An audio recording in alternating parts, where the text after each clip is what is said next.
Padre Celestial, gracias te damos por que tú eres la peña de Oreb. Gracias por tu palabra ahora abierta, pidiéndote que nos puedas enseñar, Señor, a aplicar las verdades que tú nos muestras. Pedimos tu bendición sobre este tiempo. Oramos en el nombre de Cristo Jesús. Amén. Muy buenos días, tomen asiento por favor. En su Biblia, Números capítulo 20, el cuarto libro del Antiguo Testamento, Génesis, Éxodo, Levítico, Números capítulo 20. Empezamos en el versículo 1, por favor. Números capítulo 20.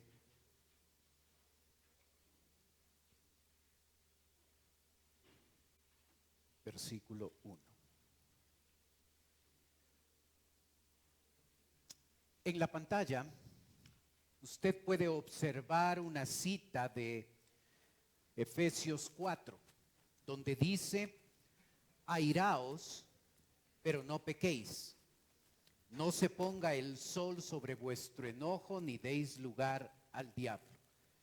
En este pasaje observamos que la ira no es pecado, pero si no tenemos el control sobre la ira sí puede convertirse en pecado. En Números capítulo 20 tenemos una ilustración de la ira de Moisés, que llegó a salir de control y le llevó a este hombre a convertir esa ira en pecado. Empezando en el versículo 1, la Biblia dice: llegaron los hijos de Israel, toda la congregación, al desierto de Sin, en el mes primero, y acampó el pueblo en Cades, y allí murió María, y allí fue sepultada. Este lugar, el desierto de Sin, se va a convertir en un lugar del cual Moisés va a recordar. Primero, por la muerte de su hermana María. El versículo 1 nos muestra que se muere ahí. Nos muestra también, como vamos a verlo, que en ese desierto de Sin, Moisés es castigado por Dios y no va a poder entrar a la tierra prometida. 4 meses después, su mano derecha, Aarón, va a morir en el desierto de Sin. La foto que usted ve en la pantalla es una foto del desierto de Sin, una foto actual del desierto de Sin. Según la Biblia, estamos en el año 40, de los 40 años que la nación de Israel salió de Egipto. Estamos en el año 40 y el primer mes de ese año, según el versículo 1.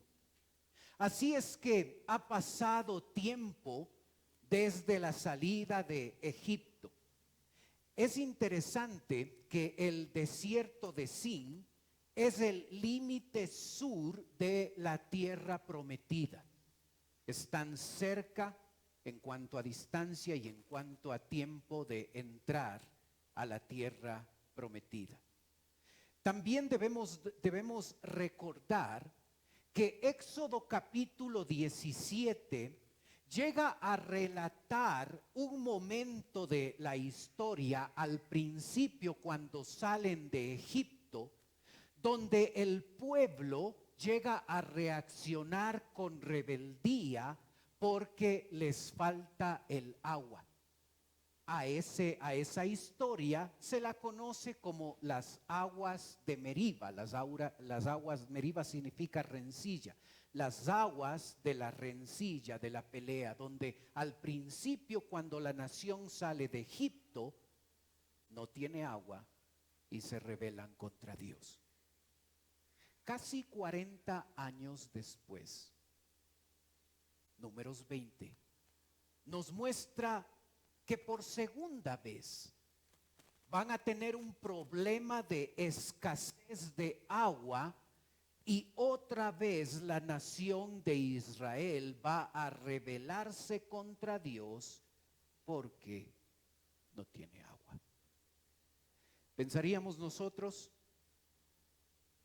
que si es la segunda vez, ellos ya hubieran aprendido la lección.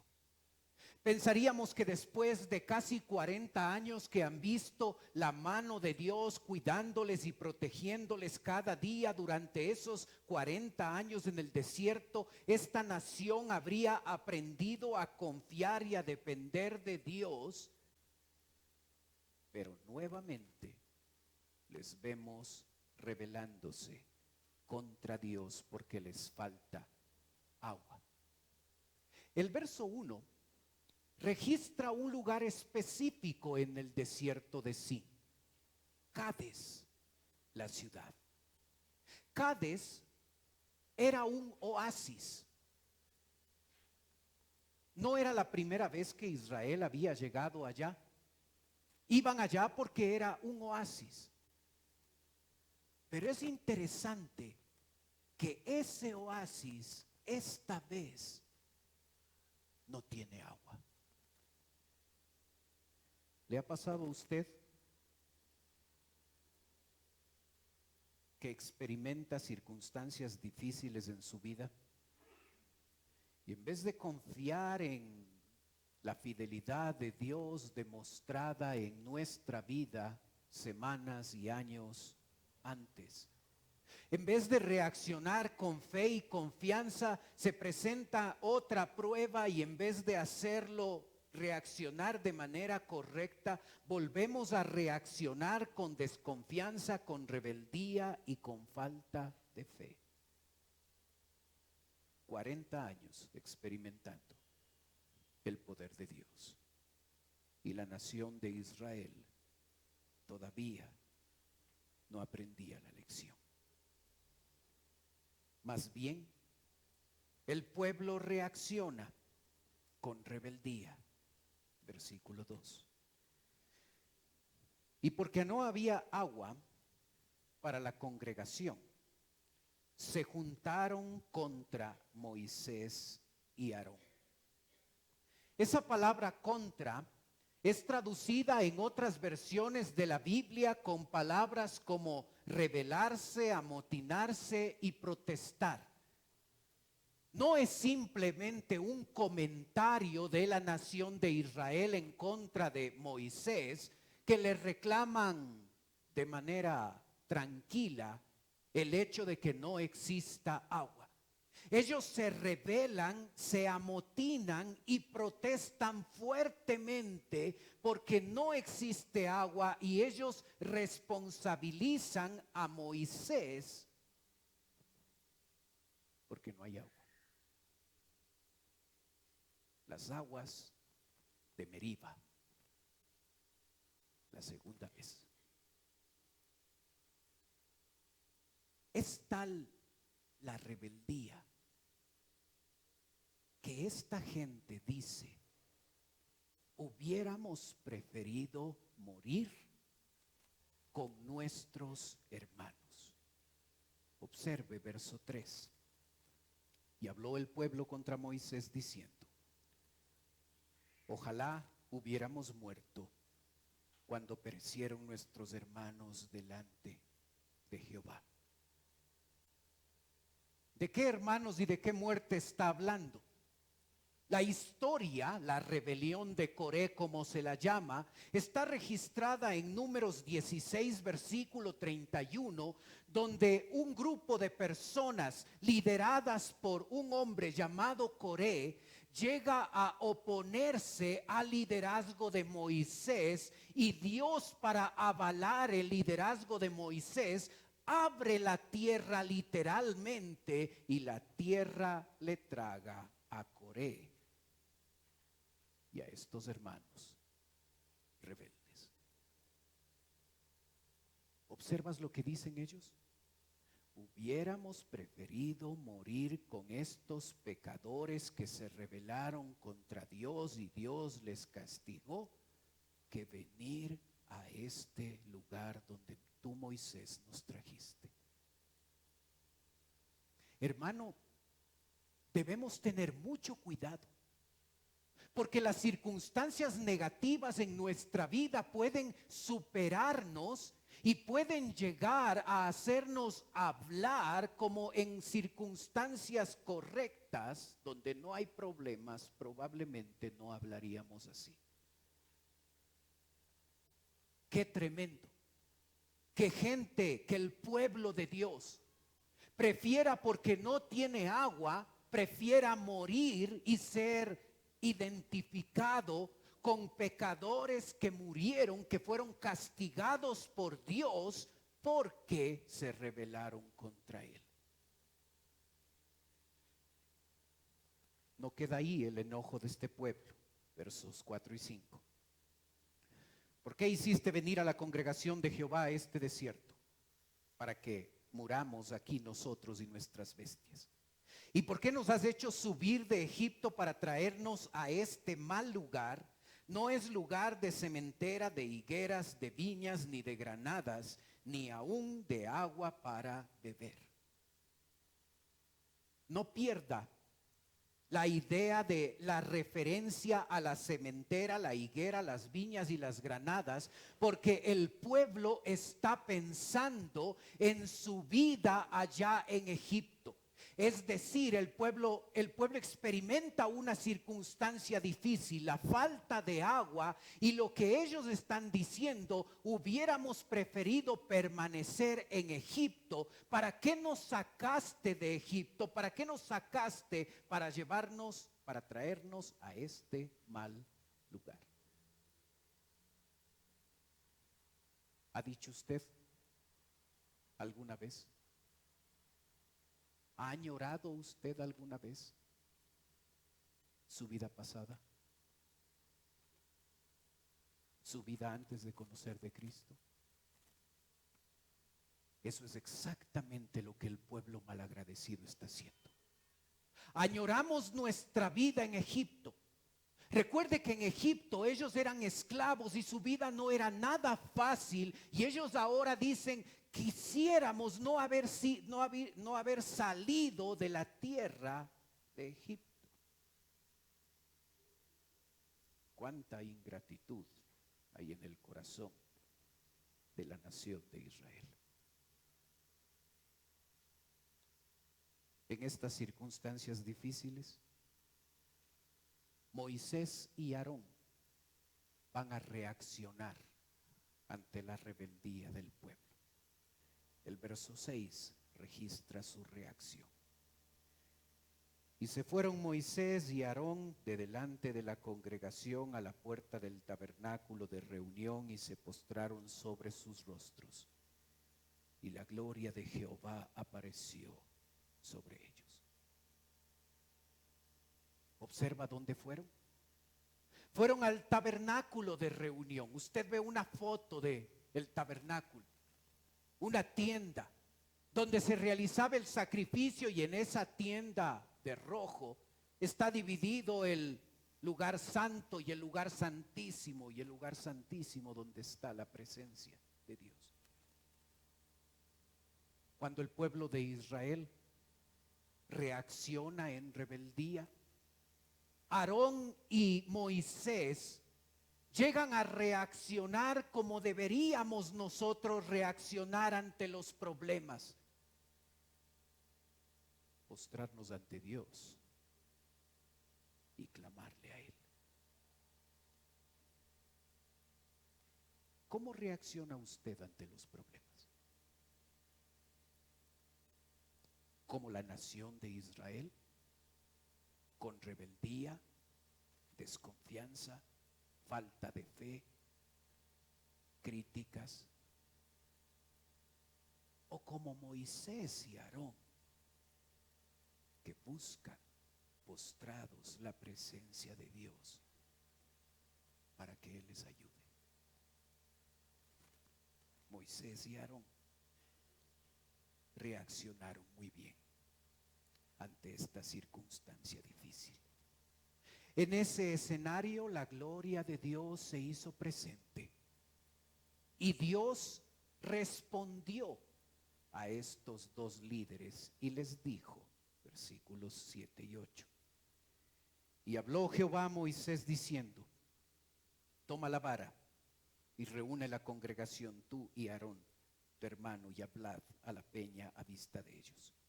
Y ella dará su agua y les sacarás aguas de la peña y darás de beber a la congregación y a sus bestias. Es interesante que en el versículo 8 hay 5 verbos que están en imperativo, es decir, que son órdenes. Toma, reúne, hablad, sacarás y darás. La orden de Dios es precisa. Dios muestra claramente lo que espera de Moisés y de Aarón. Y todos esos 5 mandamientos deben ser hechos a la vista de la nación de Israel, a la vista de ellos.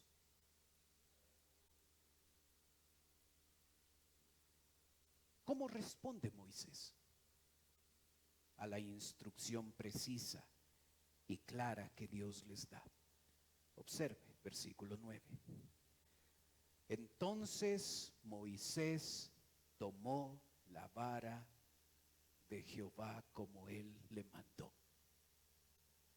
Primer mandamiento cumplido con precisión. Toma la vara, y él tomó la vara.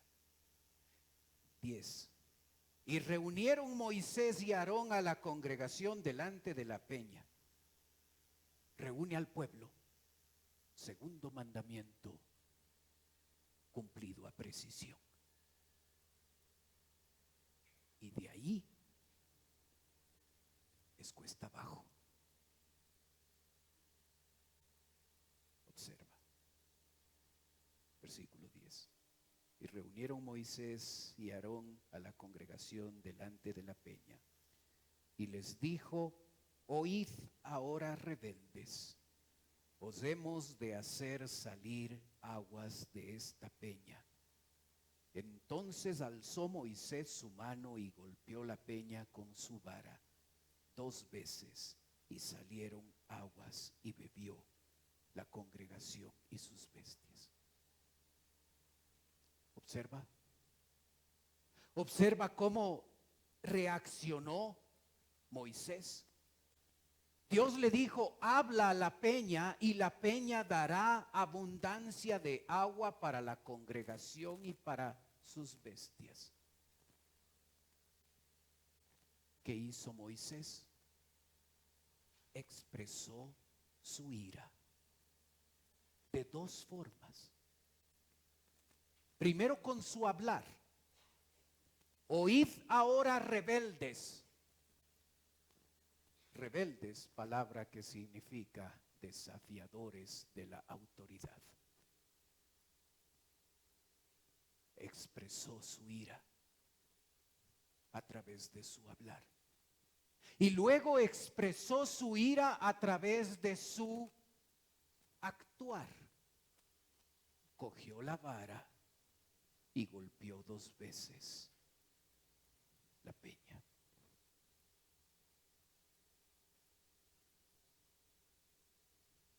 ¿Te ha superado la ira en algún momento de tu vida? ¿Has llegado a descontrolarte de tal forma que con tus palabras y tus acciones has mostrado un arranque de ira y de descontrol? Es interesante que la vara con la que golpea Moisés la peña se encontraba en el tabernáculo de reunión. ¿Te diste cuenta de ese detalle en el versículo 9? En las películas nosotros vemos al viejito Moisés con la vara usándola como bastón. Cuando el verso 9 nos dice que la vara se encontraba en el tabernáculo y la primera orden que Dios le da a Moisés es tomar la vara del tabernáculo de reunión y llevarla con él y hablar a la peña para que la peña diera agua. Esa vara que Dios utilizó como un medio para hacer milagros. La vara de Dios en Éxodo 4, la vara de Moisés en Números 20, la vara de Aarón en Éxodo 7. La vara que Dios usó. Y ahora Moisés golpea con esa vara 2 veces a la peña. ¿Por qué? ¿Por qué golpeó? Sabemos que lo que le impulsó fue la ira. Pero ¿por qué golpeó la peña? Si lees Éxodo 17, un evento donde no tenían agua y Dios le dijo que de la peña de Oreb va a salir agua. La instrucción de Dios 40 años antes a Moisés fue: golpea la peña y la peña les dará agua. Esta vez, 40 años después, Dios le dice: habla a la peña. No sabemos si esa fue la lógica de Moisés. Si la primera vez funcionó golpeando la peña, entonces voy a volver a golpear la peña. Esa región donde está la peña de Oreb está hecha de roca sedimentaria, es decir, dentro de la roca hay depósitos de agua y cuando se golpea, se parte esas piedras, va a salir algo de agua. No sabemos si el conocimiento experimental de Moisés le llevó a golpear la roca porque sabía que iba a salir algo de agua. Aquí no es el esfuerzo de un hombre por tener agua. Aquí hubo un milagro de Dios a pesar del actuar incorrecto de él. Porque salió agua para dar de beber a la nación de Israel y a sus bestias. Recuerda el número de personas que era la nación de Israel en ese momento. 2 millones de personas. Así es que puedes imaginar que lo que brotó de la peña no era un poquito de agua nada más. Salió en abundancia, como dice el texto. Salió a borbotones. Hubo un milagro de parte de Dios para calmar a los sedientos israelitas y a sus bestias. A pesar de que Moisés no actuó como Dios le había dicho. Por su gracia, Dios hizo que el agua salga. Pero sabes,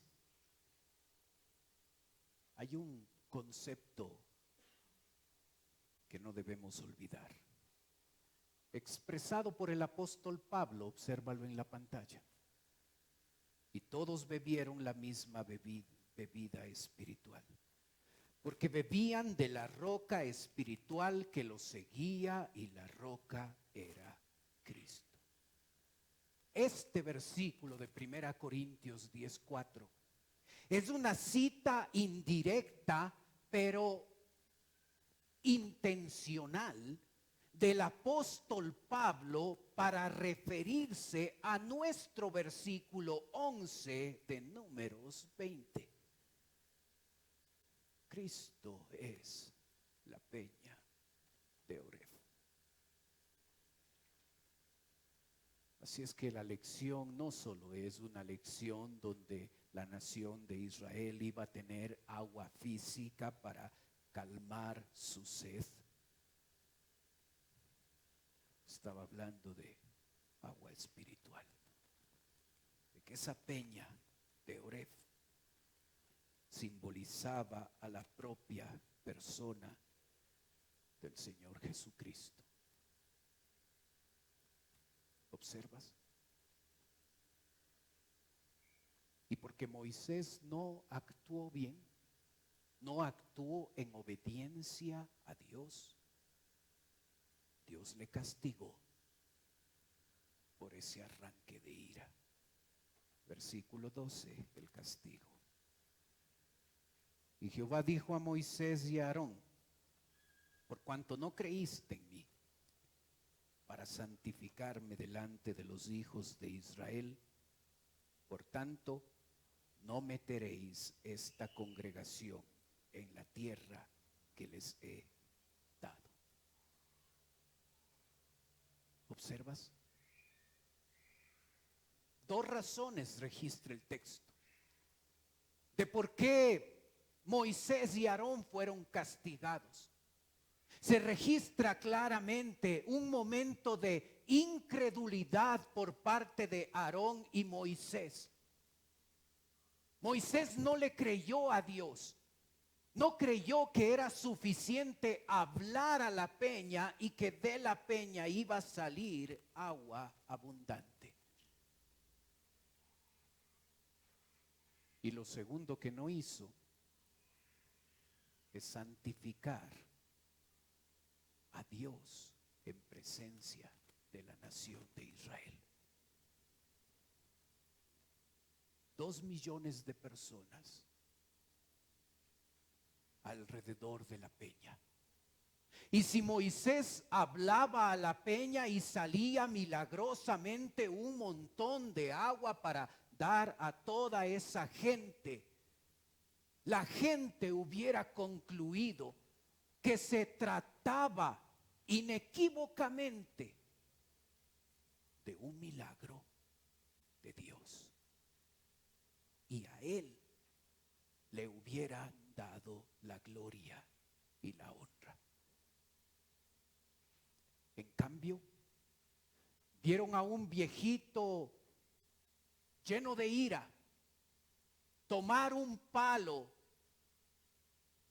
decirles rebeldes, golpear la piedra, concentrando los ojos del pueblo en lo que Moisés estaba haciendo, en vez de solo hablar a la peña para concentrar los ojos del pueblo en el poder de Dios.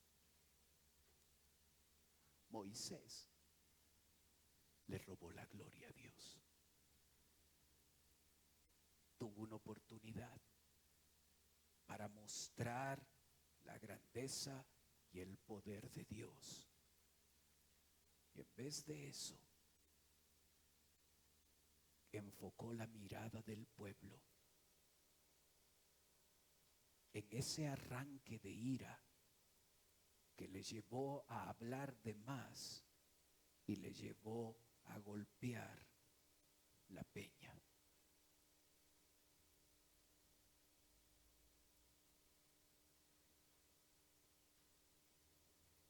¿Has robado la gloria a Dios?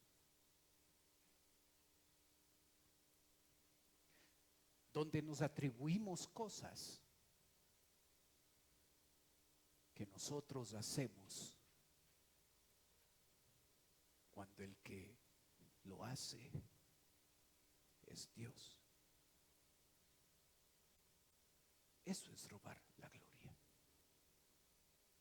Cuando al que debo hacerle quedar bien es a Dios, porque Él hizo algo en mi vida y yo me atribuyo su gloria. Nuestra desobediencia distorsiona la imagen que deberían tener de Dios.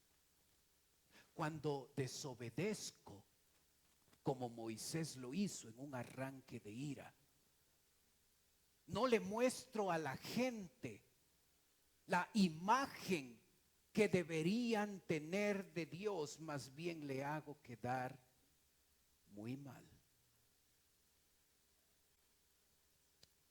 Observa versículo 13. Estas son las aguas de la rencilla. La palabra rencilla es la palabra hebrea meriba. Estas son las aguas de Meriba, por las cuales contendieron los hijos de Israel con Jehová, y él se santificó en ellos. No pierdas el concepto del verbo contender, porque ese verbo significa entablar un juicio. Así es que con el concepto en mente, entablar un juicio, leamos el verso 13. Entonces son las aguas de la rencilla por las cuales entablaron un juicio los hijos de Israel con Jehová. ¿Observaste? El texto no dice que es Dios juzgándoles a ellos, dice que ellos están juzgándole a Dios. Y por eso esas aguas, por segunda vez, se convierten en las aguas de la rencilla, en las aguas de Meriba. Pero observa la última frase del versículo 13. Y él, Dios, se santificó en ellos. Sabes, Moisés le robó la gloria, pero de todas maneras Dios fue glorificado. Moisés le robó ese momento donde Dios podía ser santificado, pero de todas maneras Dios iba a ser santificado.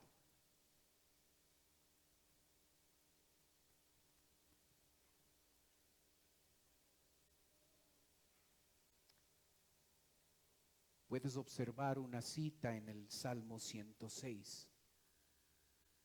También le irritaron en las aguas de Meriba, y le fue mal a Moisés por causa de ellos, porque hicieron rebelar a su espíritu y habló precipitadamente con sus labios. ¿Sabes una cosa? Cuando nosotros tenemos arranques de ira, usualmente responsabilizamos a los que producen esos arranques de ira. Aquí hemos observado que los arranques de ira de Moisés fueron expresados, fueron producidos por las circunstancias difíciles. Fue el hecho de que no hubo agua que le llevó a Moisés a reaccionar así. Fue el hecho de que la gente rebelde que procedió mal y reclamó y no hizo lo correcto, lo que le llevó a Moisés a que su ira se exprese. Y cuando uno reacciona con ira, eso es responsabilidad de circunstancias difíciles que me superan o de personas que no hacen lo que yo les digo o lo que yo espero que hagan. Si son las circunstancias y las personas los causantes de mi ira, ¿por qué Dios le castigó a Moisés? Y aquí una lección importante. Las circunstancias sí pueden impulsarte a tener un arranque de ira.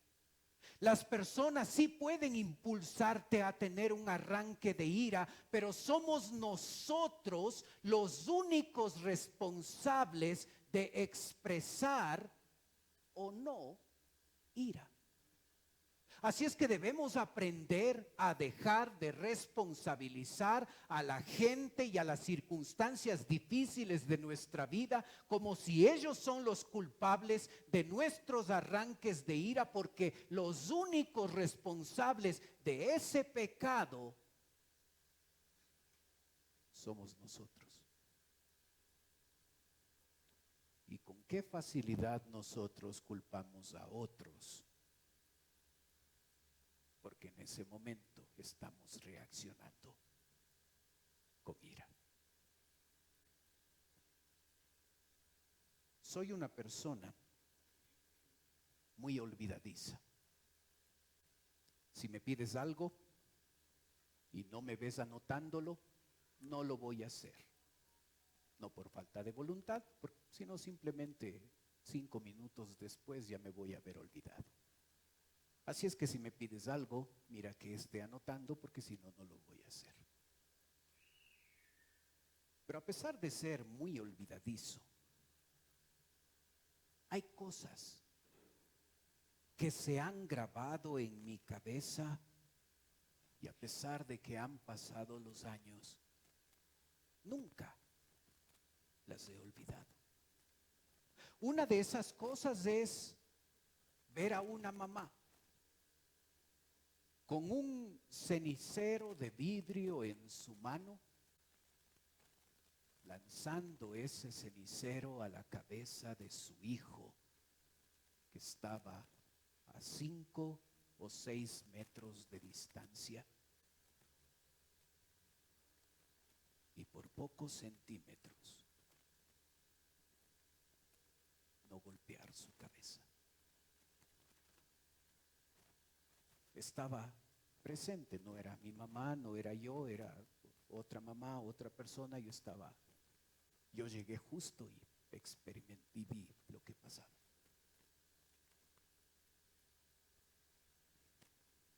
Eso pasó hace más de 30 años y no se ha borrado de la cabeza, de la mente olvidadiza. ¿Has dicho algo por un arranque de ira y después te has arrepentido? Rebeldes, dijo Moisés, por un arranque de ira. Pero no solo habló, hizo algo. Golpeó la peña 2 veces por un arranque de ira. Mi hermano, necesitamos darnos cuenta que si la ira no está controlada, podemos decir y podemos hacer cosas que después de unos minutos nos vamos a arrepentir. Si piensas que controlar la ira es un ejercicio personal, que uno sale de un culto donde escucha un mensaje como estos y sale por la puerta con la resolución completamente fuerte y comprometida de que voy a controlar mis arranques de ira porque estoy haciendo daño con mis palabras o con mis acciones, te equivocas. Nadie puede controlar la ira, sino Dios. Gálatas 5 dice que es fruto del Espíritu. Una de las 9 características, una de esas es templanza, control, autocontrol. Así es que si enfrentamos este pecado en nuestra vida, debemos salir con la conclusión de que necesito más de Dios en mi vida para que Él controle esos arranques de ira. Necesito confiar más en Dios. Necesito orar más. Necesito leer más su palabra. Necesito entregarle cada día mi vida y en específico esa área. ¿Sabes? En la pantalla ves una cita de Deuteronomio 2:7, donde dice: pues Jehová tu Dios te ha bendecido en toda obra de tus manos. Él sabe que andas por este gran desierto. Estos 40 años Jehová tu Dios ha estado contigo y nada te ha faltado. La falta de agua fue una prueba.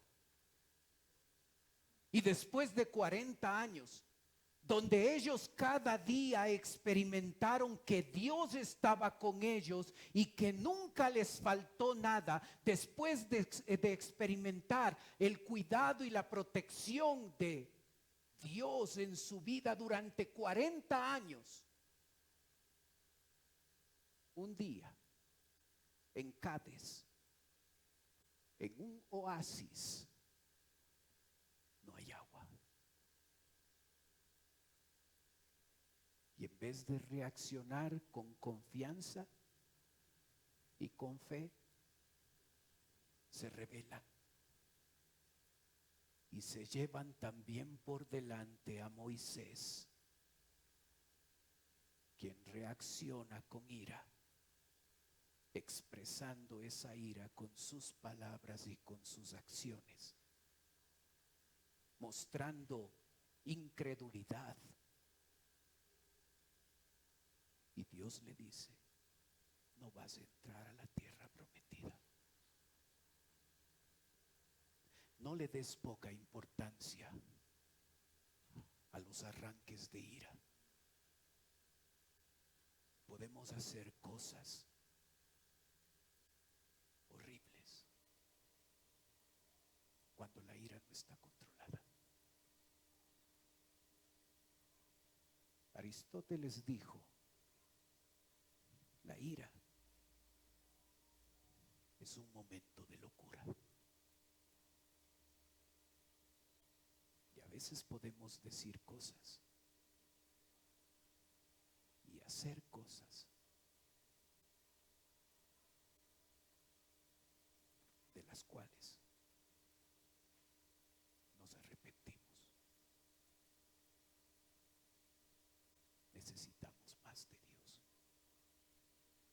para que Él controle nuestra vida. ¿Hay ira en tu vida? Oremos.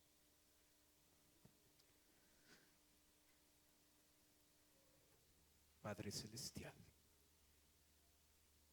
gracias por tu palabra. Gracias, Señor, porque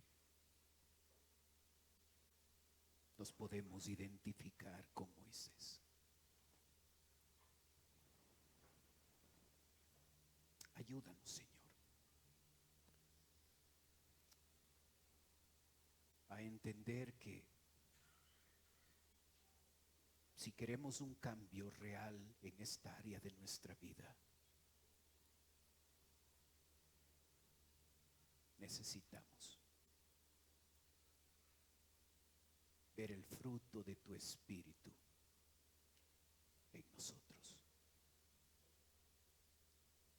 En especial la templanza,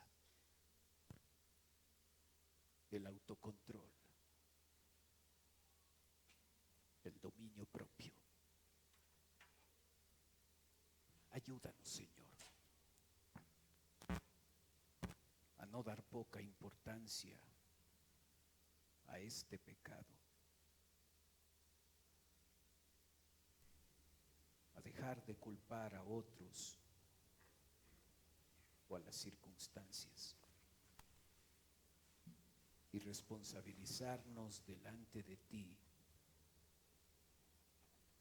de nuestras reacciones y aprender a confiar en que tú puedes cambiar nuestra vida en esta área.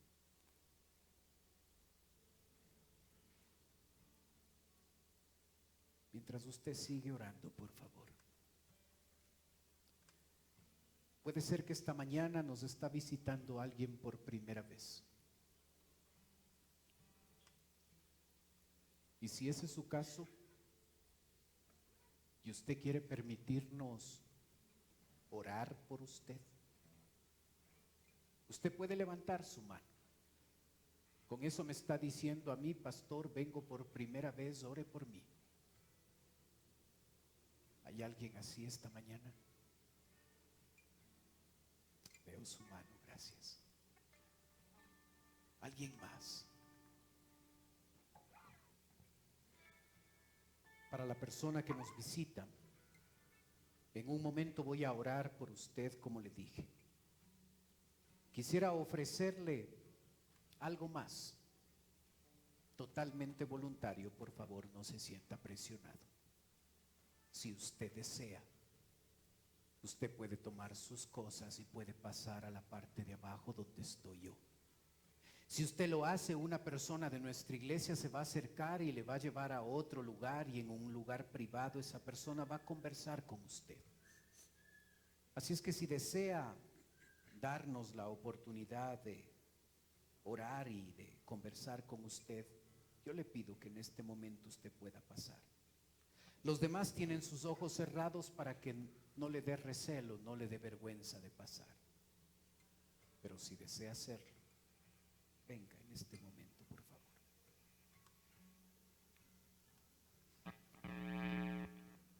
Padre Celestial, queremos darte gracias por la persona que nos visita.